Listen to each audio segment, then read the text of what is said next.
Our first exercise has to do with the breath.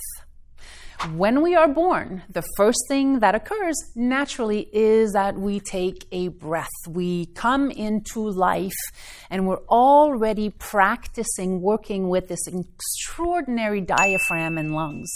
And so very simply, to help us awaken and oxygenate the blood in our bodies, we're going to start with a very simple exercise that connects you to your breath.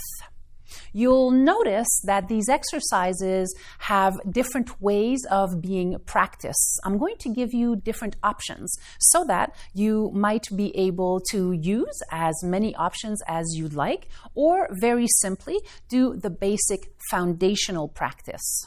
Your breath is the most important component of you being alive. How many times a day do you stop and think about breathing? When you are feeling anxious, are you able to bring yourself back to center and to focus on your breathing?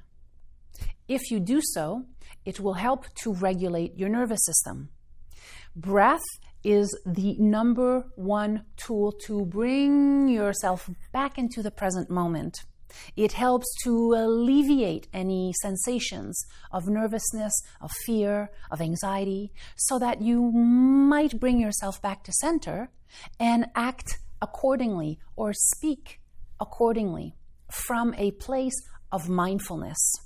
This exercise is going to help you to enliven your entire body. You will be breathing throughout your entire body. Very simple, very quick. Enjoy.